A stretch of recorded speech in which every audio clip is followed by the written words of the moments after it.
When you think of medicine, you probably picture pills, tablets or capsules filled with God knows what, some chemical fabricated in a science lab somewhere.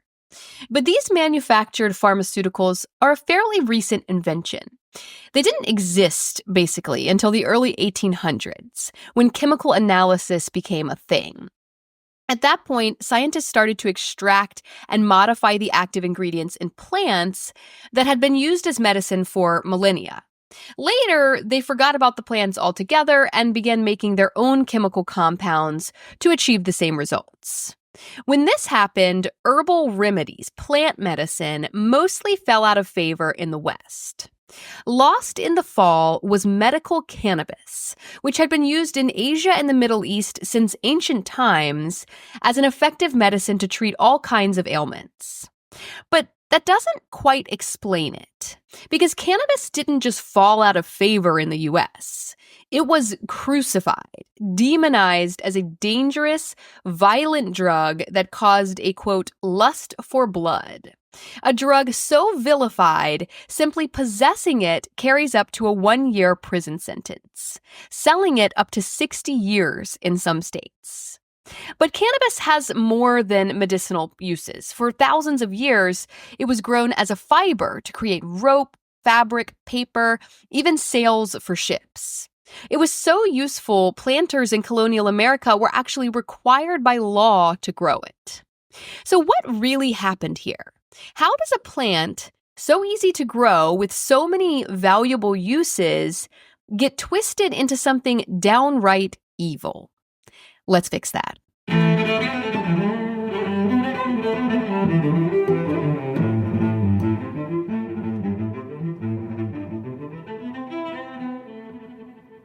Hello, I'm Shay LaFountaine, and you're listening to History Fix, where I discuss lesser-known true stories from history you won't be able to stop thinking about.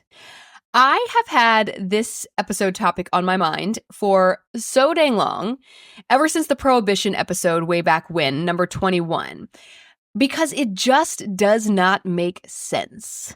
How does alcohol get banned for a hot minute, and then they go, whoops, that was dumb, never mind, but the ban on cannabis has lasted as long as it has, 88 years. Alcohol is a way more dangerous drug. Yes, drug. We don't even think of it as a drug because it's so normalized and socially accepted. According to the American Association of Medical Colleges, alcohol kills around 500 Americans every single day. And that death rate has risen by a staggering 70% in the last decade alone, much of that during the COVID-19 pandemic. Do you know how many Americans die every day from cannabis use? None. Like literally almost none. There are 0 reported cases ever of life-threatening marijuana overdoses. That's not a thing. Any deaths are going to be accidental and questionably even related to marijuana use or caused by lung issues from smoking anything in general, not just marijuana. So why? Why is alcohol so okay? It's literally poison. And cannabis is so not okay. It's literally medicine. And before you dismiss me as just an overly enthusiastic pothead, I'm not. I don't even do it. I do drink on occasion, though, so I'm actually fairly unbiased. If anything, I should be biased in favor of alcohol. But anyone looking at this with any common sense at all should see what I see. It doesn't make sense. What the heck happened? The answer to that may surprise you. We really got to fix this one. A quick note on the terminology, cannabis versus marijuana. Cannabis is the scientific name of the plant. There's cannabis sativa, cannabis indica, cannabis ruderalis, etc. This plant, cannabis, has all kinds of uses. Some strains of it contain more THC than other strains. Cannabis plants with less than 0.3% THC are called hemp plants. They are more or less lacking the psychoactive component, tetrahydrocannabinol, or THC. Cannabis plants with 0.3% or more THC we can call marijuana plants. But even that name is fairly new and fairly strategic. It's propaganda. We'll get into that later. They're all cannabis, though, just with varying amounts of the chemical that gets you high.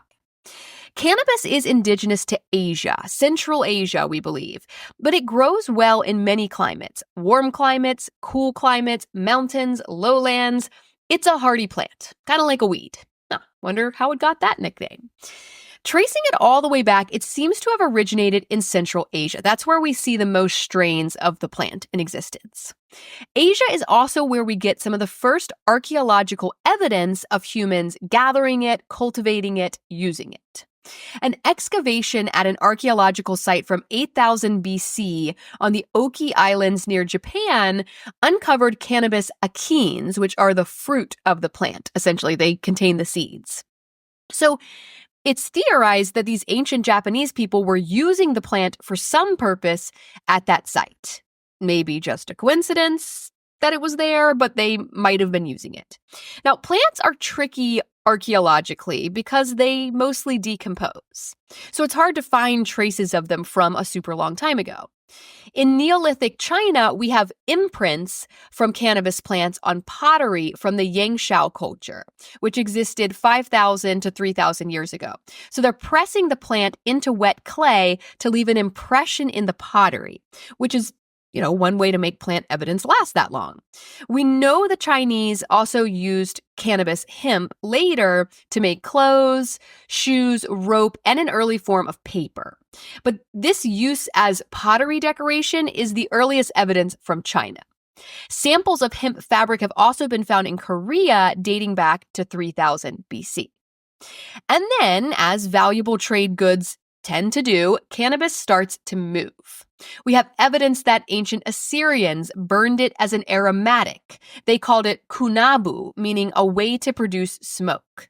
And this is possibly where the word cannabis comes from kunabu. We have evidence of it from the Iron Age kingdom of Judah around 800 BC. They found cannabis residue on 2 altars at Tel Arad, which is an archaeological site in Israel. And based on the evidence, it seems as though they were burning it for its psychoactive qualities, to get high, right? Not recreationally, but probably for ritualistic reasons. So they've discovered that property of cannabis, at least by 800 BC, but probably much earlier than that, after having used it as a fiber for several thousand years already. The Scythians, the Thracians, the Dacians, all these ancient cultures are using it. The Dacians were a pre-Roman civilization from around 500 BC, and there's evidence that cannabis was used by their shamans to induce trance.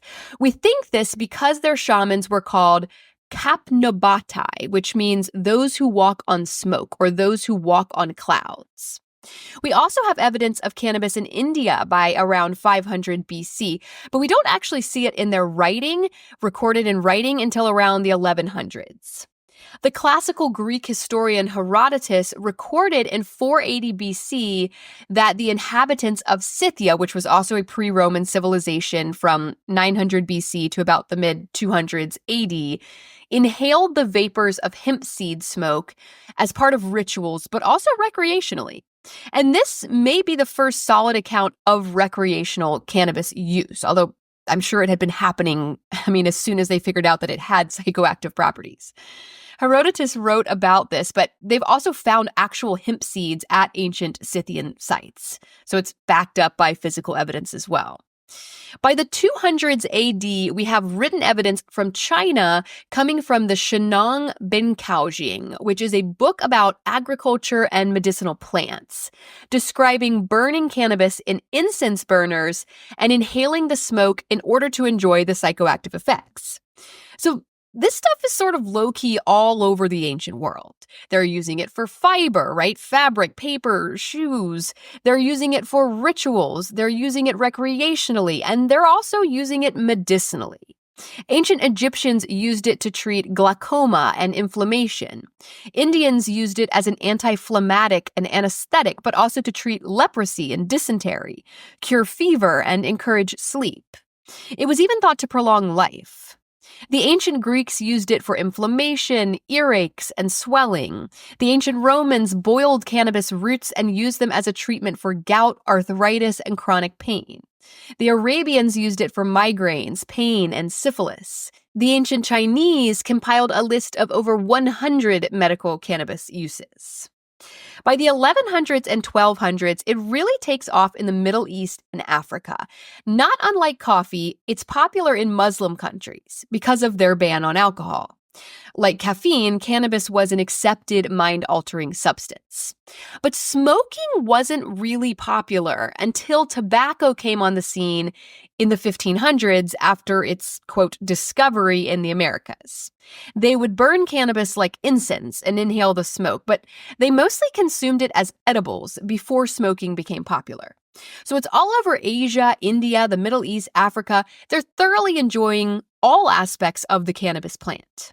By the early 1500s, Henry VIII picked up on it and started encouraging hemp cultivation in England in order to expand their navy. Hemp fiber was very useful for making ropes and sails, which were needed to build ships. The English also noticed its medicinal properties, though, documenting it as a treatment for menstrual cramps, convulsions, rheumatism, gout, joint pain, muscle spasms, insomnia, and childbirth. So Henry VIII brings it into the white world, for lack of a better term. But the Spanish have a hand in spreading it too. Early Spanish explorer Alvar Núñez Cabeza de Vaca, which is a crazy last name, by the way, Cabeza de Vaca means head of a cow. He wrote about the many groups of indigenous people he encountered between 1527 and 1537. He was in like the Florida area. And he wrote, quote, "Throughout the country, they produce stupefaction by using a certain smoke and will give everything they have in order to get it." End quote. Now, he doesn't call it cannabis, so could it have been something else? Maybe. Cannabis is not native to the Americas, so if it got there, it likely came with the Spanish, and that would have been very early for indigenous people to already be like habitually using it. So question mark on that one, but we know it does arrive in the Americas for sure not long after that. The Spanish began cultivating industrial hemp in Chile starting around 1545. It makes its way to North America too, maybe from the Spanish, maybe from the English, though the timeline would be tight there. I don't know. In 1607, Jamestown settler Gabriel Archer reported hemp being grown by indigenous groups at the main Powhatan village, which is now Richmond, Virginia. In 1613, Samuel Argall, also a Jamestown guy, reported wild hemp, quote, "better than that in England," growing along the upper Potomac River in present-day Virginia. But once again, it's not indigenous to the Americas. So any cannabis growing there was originally brought by European explorers. By 1619, the Virginia House of Burgesses passed an act that required all planters to grow, quote, "both English and Indian hemp on their plantations." Cannabis continued to be grown in America mostly as a fiber for making sails and rope and stuff, but by the 1840s, it caught on in a big way medicinally and became an ingredient in many over-the-counter medicines. This was partly due to an Irish doctor named William Brooke O'Shaughnessy, who had traveled to India in 1842 and sort of rediscovered its medicinal properties. He was basically like, "Oh yeah, we totally forgot about that. We've just been using it for rope and stuff." And he sort of reintroduced medical marijuana to the Western world. It was even added to the U.S. pharmacopoeia in 1850 as a treatment for opioid withdrawal, pain, nausea, and vomiting, and as a way to stimulate an appetite. And it would be used as a common medicine over the next 50, 60, 70 years, mostly as a painkiller and sedative. But Americans were not using cannabis recreationally. I mean, some of them had to have been, but it wasn't like a thing that everyone was doing. It wasn't seen as a recreational drug at the time. It was just medicine. But that all started to change in 1910.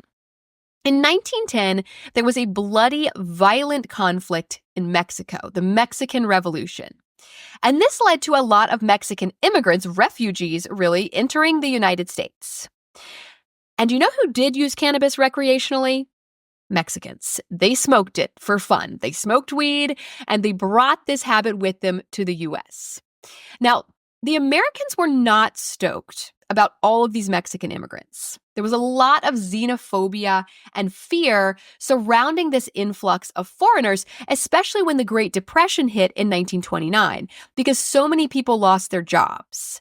So many people were unemployed and couldn't find work, and they felt like they were having to compete with Mexican immigrants for these low-level jobs.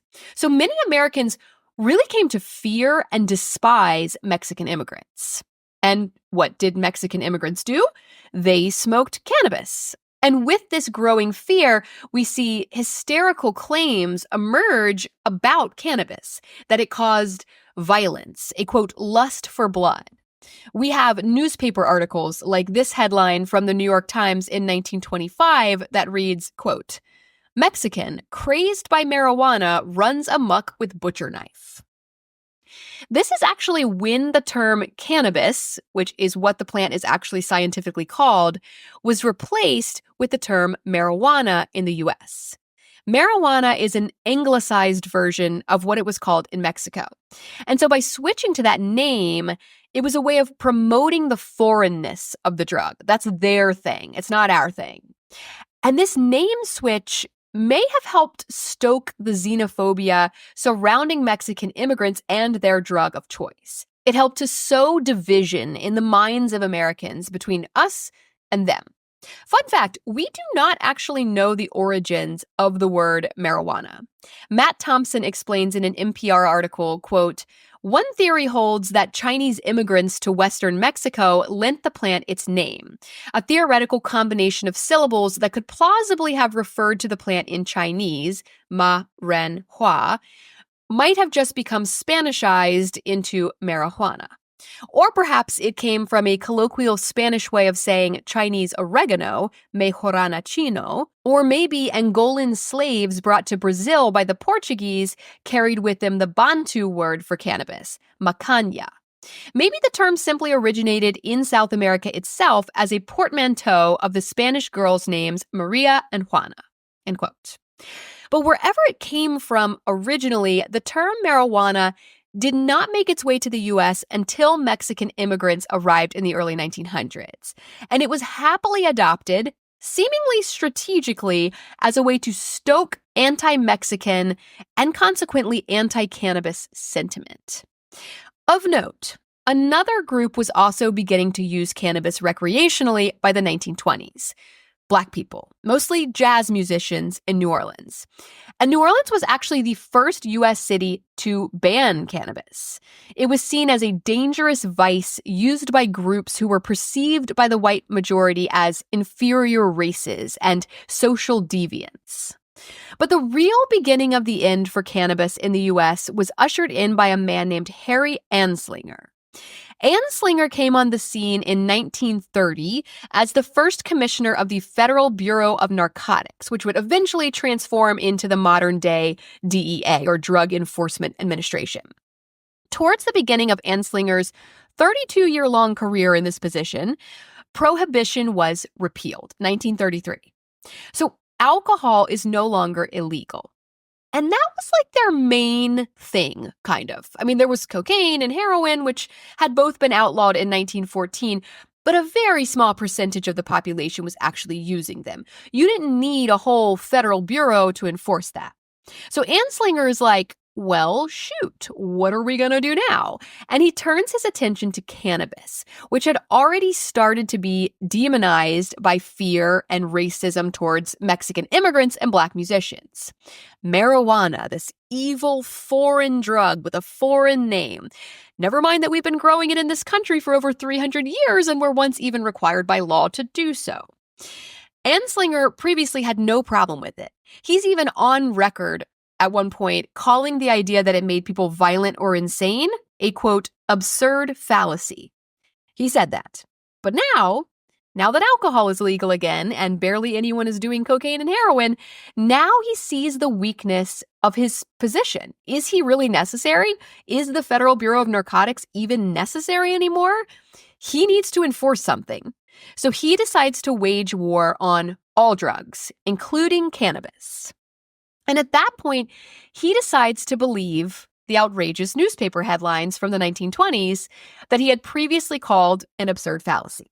He goes on the radio, stating that young people are, quote, slaves to this narcotic, continuing addiction until they deteriorate mentally, become insane, turn to violent crime and murder, end quote. According to Sydney Adams in an article for CBS News, quote, in particular, he latched onto the story of a young man named Victor Licata who had hacked his family to death with an axe, supposedly while high on cannabis. It was discovered many years later, however, that Licata had a history of mental illness in his family, and there was no proof he had ever used the drug, end quote. So Anslinger is trying to convince himself and the rest of the country that cannabis is, in fact, dangerous.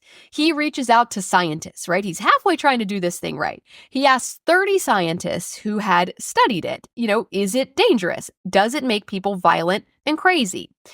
And 29 of them told him, no, it's not dangerous.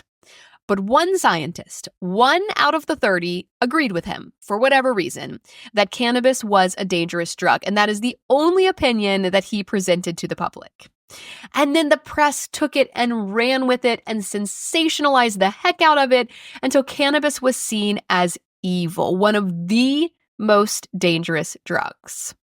So Anslinger is trying to save his own job, make his position necessary still after Prohibition ended. But he's also clearly very racist. He was quick to point out that Black people and Latinos were the main cannabis users. He called them, quote, degenerate races, and claimed that it made them, quote, forget their place in the fabric of American society. According to Encyclopedia Britannica, he actually said, quote, reefer makes darkies think they're as good as white men, end quote. He argued that Black jazz musicians were making what he called satanic music because of the influence of cannabis. Jazz. He also claimed that cannabis use would make white women more likely to engage in interracial relations with Black men.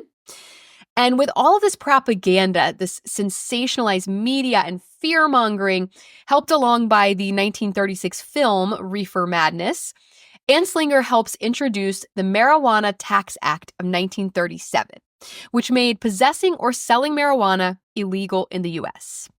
It also makes it illegal to study scientifically anymore, which is convenient for him.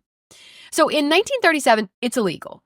But by the 1960s, it gains considerable popularity, and not just among these minority groups. The youth are all over it.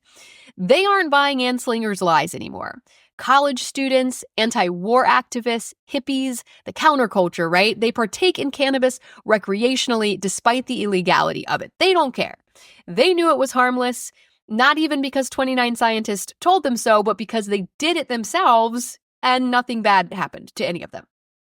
President John F. Kennedy even had further studies done in response to its recent rise in popularity. He commissioned reports that found that cannabis did not induce violence or lead to more dangerous drug use. And in 1969, Anslinger's Marijuana Tax Act was actually found to be unconstitutional in a Supreme Court case for violating the Fifth Amendment, because those arrested for violating it were forced to incriminate themselves in order to comply with the law, which you can't do. And that all seems like a step in the right direction. But the very next year, 1970, the government, under President Richard Nixon, passed the Controlled Substances Act. And this was kind of outrageous. It classified cannabis, marijuana, as a Schedule I drug, along with LSD and heroin. According to the DEA, straight from the DEA website as of this recording, January 2025, quote, Schedule I drugs, substances, or chemicals are defined as drugs with no currently accepted medical use and a high potential for abuse. Some examples of Schedule I drugs are heroin, LSD, marijuana, ecstasy, etc. The obvious problem with this classification being the part about no currently accepted medical use. We know it has medical uses. It's always had medical uses. It was a medicine long before it was a recreational drug, since ancient times.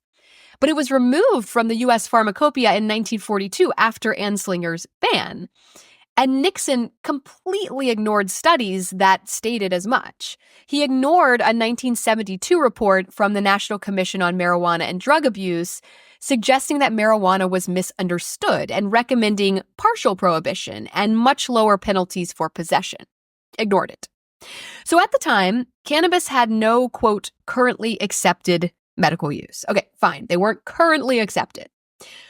They are now. Cannabis has been officially used to treat cancer patients and people with AIDS for decades. They actually manufacture prescription medications based on cannabis these days. How is it still a Schedule I drug in 2025? No currently accepted medical use is completely out the window at this point. 39 states have legalized medical marijuana, but it's still federally considered Schedule I. Granted, they are making moves to reduce it from Schedule I to Schedule III as of last spring, but these things take time, I guess. This came after a push from former President Joe Biden to review federal marijuana law and pardon thousands of Americans convicted of possession. He said, quote, "Criminal records for marijuana use and possession have imposed needless barriers to employment, housing, and educational opportunities. Too many lives have been upended because of our failed approach to marijuana. It's time that we right these wrongs." End quote. According to the Associated Press article where I got that info, quote, "The DEA didn't respond to repeated requests for comment." So who knows if they're going to do anything about it? There's a whole new administration now. Who knows?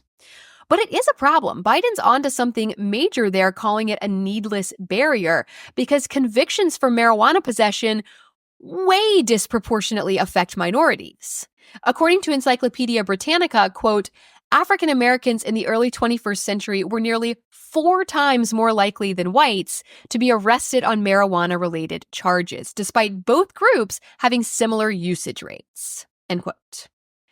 And think of all the money we, the people, are spending on that, hiring police officers to arrest these guys for having dried up leaves in their pockets, providing them with court-appointed lawyers, having court cases with juries and judges and bailiffs and all the other employees associated with that paid by our taxes, throwing them in jail for God knows how long, housing them, feeding them, clothing them, guarding them. We pay for all that. We do. All for a couple of dried leaves that science has proven again and again are not dangerous. It's crazy that any resistance at all still exists to decriminalizing cannabis. On the flip side, think how much money we, the people, could make off of it if it were legal, like alcohol, right? Controlling it, selling it, taxing it. We'd go from a huge deficit, a money pit trying to enforce laws against it, to a surplus, a government taxed, likely highly taxed, commodity, a valuable cash crop, stimulating agriculture and business. It would bring in so much tax money and stimulate the economy. It's a no-brainer. But there's clearly still resistance. So where is it coming from? We'll get into that in a minute. But first, I have another vital fact brought to you by this week's sponsor, Vital Spring, the world's first premium mineral replenisher. Nixon's left knee cramps changed American history. In 1960, he severely injured his left knee, but didn't really take the injury seriously. That led him to a hospital stay right before his famous televised debate with JFK, the first televised presidential debate in history. He ended up looking disturbingly sickly on camera, and a few weeks later lost that major election. Minerals are key to avoid muscle cramps or nerve pain. Whether you need to replenish your minerals after a hard workout, or maybe you wake up with aches and pains, the magnesium, electrolytes, and minerals in Vital Spring can help your muscles and nerves function their best. Add Vital Spring to your next glass of water to experience it for yourself. I've been drinking it recently, and I have to say I'm digging it. It has this really nice, subtle lemon taste, and I truly feel refreshed after downing a glass, like a 16th century Habsburg slurping from a secret Slovenian spring. I'm such a nerd. But seriously, if you want to learn more or if you want to try it for yourself, check out vital-spring.com. It's linked in the description. And of course, I have to tell you about our wonderful sponsor, Be Free Adaptive Clothing, whose revolutionary zip-ons pants are changing the game for people with injuries, disabilities, and mobility challenges that make getting dressed difficult. Whether you're recovering from surgery or injury, seeking greater freedom and independence, or a caregiver seeking to ease the process of dressing and undressing, zip-ons are a stylish and functional solution, offering a new level of ease and comfort to those who wear them and their caregivers. Zip-ons unzip completely from the waist to the hem, so they can easily be worn over casts, braces, and other medical devices. They can also be put on and taken off while standing, sitting, or laying. And bonus perk, Be Free Adaptive Clothing is a woman-owned, mom-owned company. Nikki and Joanne saw a need and rose to the occasion, helping to ease the daily hardship of getting dressed for people with temporary and permanent disabilities with their zip-ons pants. You can learn more about Be Free Adaptive Clothing or order your first pair of zip-ons pants by visiting their website, befreeco.com, and that is linked in the description. Okay, now back to the show. Where is all the resistance coming from? Why is the U.S. government still so hesitant to legalize cannabis or even reduce restrictions on it? I mean, they worked real hard to demonize it. They've worked on that for over 100 years. There was the 1937 Marijuana Tax Act, which wasn't even constitutional. There was the 1970 Controlled Substances Act, thanks to Nixon. In 1976, the parents' movement against marijuana began. In 1982, First Lady Nancy Reagan started the Just Say No campaign.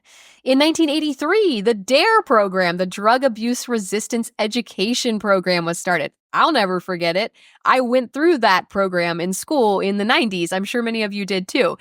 They basically just told you about all the drugs out there and all the awesome things they do, like they're reading out a menu at an ice cream shop. No, but really, the DARE program was actually discontinued when studies found that it actually increased the likelihood that children would do drugs. How crazy is that? That's how dang misguided they were. And as someone who educates children professionally, I'm just shaking my head because that program was designed by some white man in a government office somewhere who knew absolutely nothing about children or education or how to properly convey information to children. And instead of scaring them away from drugs, they were actually selling them on the idea. You know what? Let's actually see. I'm going to Google it. I'm going to Google who designed the DARE program. All right. Who designed the DARE program? Okay. LAPD Chief of Police Daryl Gates and co. Yeah, so basically exactly what I thought. They should have hired a teacher for that mess. Just goes to show you how underappreciated our craft truly is. The poetic justice is almost too much.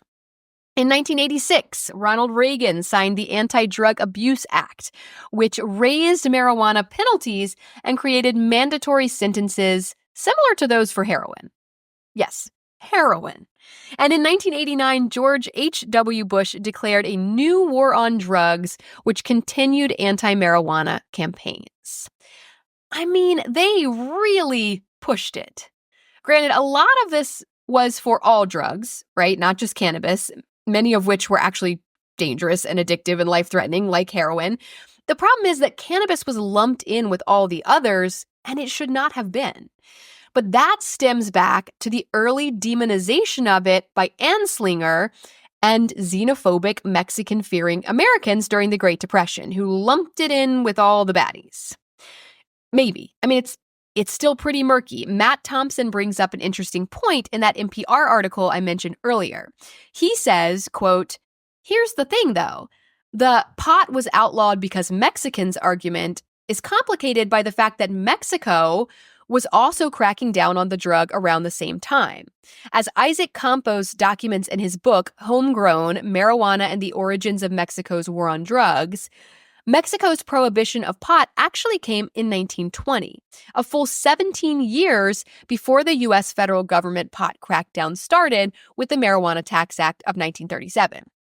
And while there may have been a class dimension to the movement against marijuana in Mexico, Campos suggests people were banning the drug because they were seriously freaked out about what it could do. End quote. He points to all those newspaper articles from the 1920s. Remember those? About people high on marijuana, like axe murdering people and stuff. And he poses the question, quote, are historical accounts of pot usage, including references to Mexican locoweed, even talking about the same drug we know as marijuana today? End quote. Or is it possible the subjects of those articles were doing another drug entirely? Because there are a lot of articles like this. What are the chances that they're all made up? These are like major national newspapers, the New York Times, the Los Angeles Times. Thompson points to a 1905 article in the LA Times titled Delirium or Death: Terrible Effects Produced by Certain Plants and Weeds Grown in Mexico. That reads, quote, not long ago, a man who had smoken a marijuana cigarette attacked and killed a policeman and badly wounded 3 others. 6 policemen were needed to disarm him and march him to the police station, where he had to be put into a straitjacket. Such occurrences are frequent. People who smoke marijuana finally lose their mind and never recover it, but their brains dry up and they die, most of times suddenly. End quote. But the thing is, we know marijuana, cannabis, it does not have this effect on people at all. If anything, it has the opposite effect. So what gives? And the same sorts of stories are appearing in Mexican newspapers at that time, where they definitely aren't based on racism against Mexicans. Thompson says, quote, according to Campos' book, these accounts in the American press echoed stories that had been appearing in Mexican newspapers well before. Campos cites story after story, most pre-1900, containing similar details. A soldier driven mad by marijuana and attacking his fellow soldiers. El Monitor Republicano, 1878. A pot-crazed soldier murdering 2 colleagues and injuring 2 others. La Voz de Mexico, 1888. A prisoner stabbing 2 fellow inmates to death after smoking up. El País, 1899. End quote. He suggests that this could have been driven by class discrimination in Mexico instead of racism, because there was a lot of that. And to be honest, class discrimination is linked to racism, especially in Mexico, because the lower class in Mexico was and still is mostly indigenous Mexicans, as opposed to those who are more ethnically Spanish. But Campos points out in his book that it was mostly the lower class in Mexico that was actually afraid of marijuana, not the rich. So that doesn't really make sense. It's almost like those newspaper articles are talking about a different drug, a different plant entirely, one they call Mexican locoweed, and possibly mistakenly believed to be cannabis. But locoweed is a real thing. It's a different plant. Its scientific name is astragalus, but it's also called milk vetch, and it's been used in Chinese medicine for centuries. It doesn't seem to cause what the newspapers are describing either. But there is a plant indigenous to Central America that I found when I was digging around that might produce these results.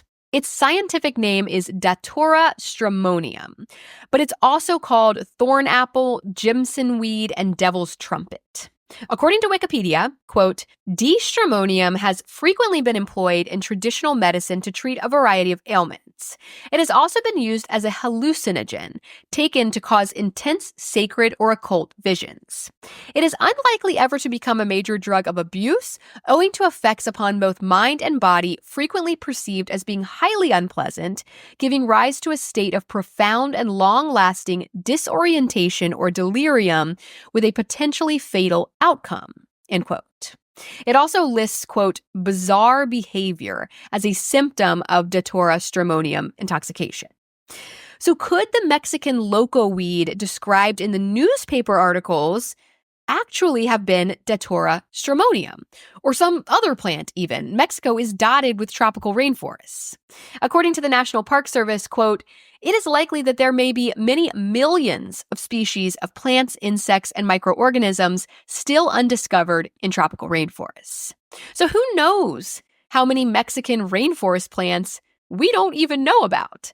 I can't stop thinking about the mystery plant Spanish explorer Cabeza de Vaca, the head of the cow guy, reported indigenous groups using before Spain even officially brought cannabis to the Americas. Remember, quote, "Throughout the country, they produce stupefaction by using a certain smoke and will give everything they have in order to get it," end quote.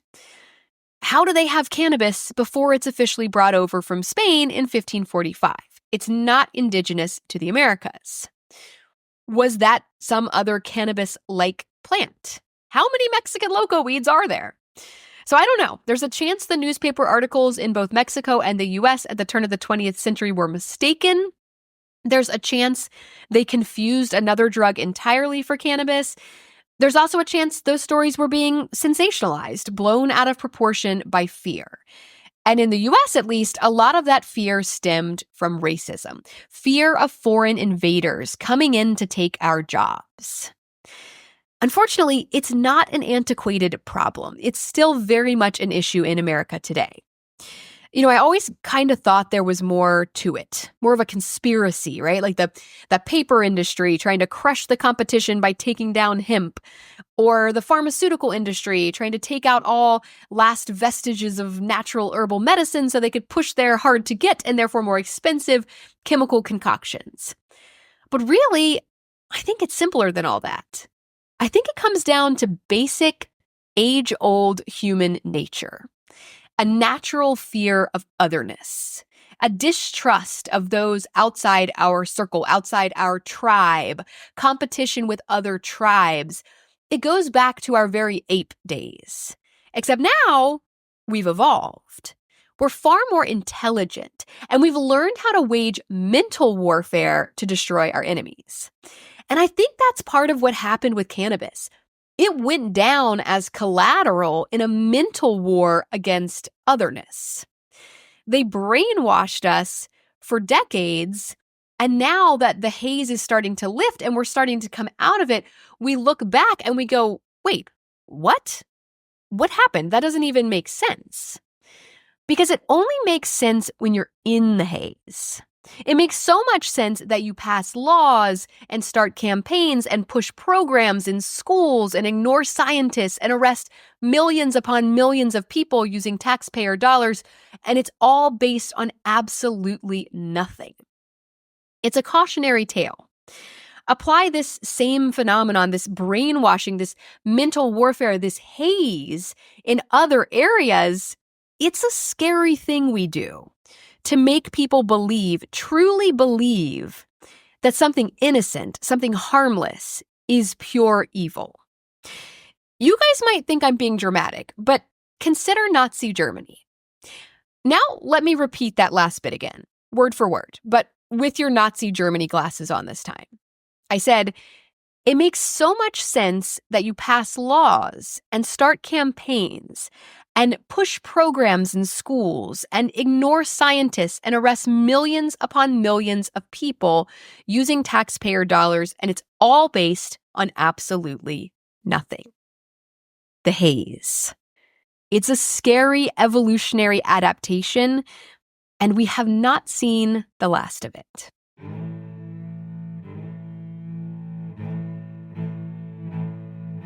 Thank you all so very much for listening to History Fix. I hope you found this story interesting and maybe you even learned something new. Be sure to follow my Instagram @HistoryFixPodcast to see some images that go along with this episode and to stay on top of new episodes as they drop. I'd also really appreciate it if you would rate and follow History Fix on whatever app you're using to listen and help me spread the word by telling a few friends about it. That'll make it much easier to get your next fix. Information used in this episode was sourced from NPR, CBS News, History.com, American Addiction Centers, the University of Georgia, Nature Magazine, Encyclopedia Britannica, Wikipedia, Mount Sinai Medical Center, FindLaw, the American Association of Medical Sciences, the Associated Press, the National Park Service, and, of course, the good old U.S. Drug Enforcement Administration. As always, links to these sources can be found in the show notes.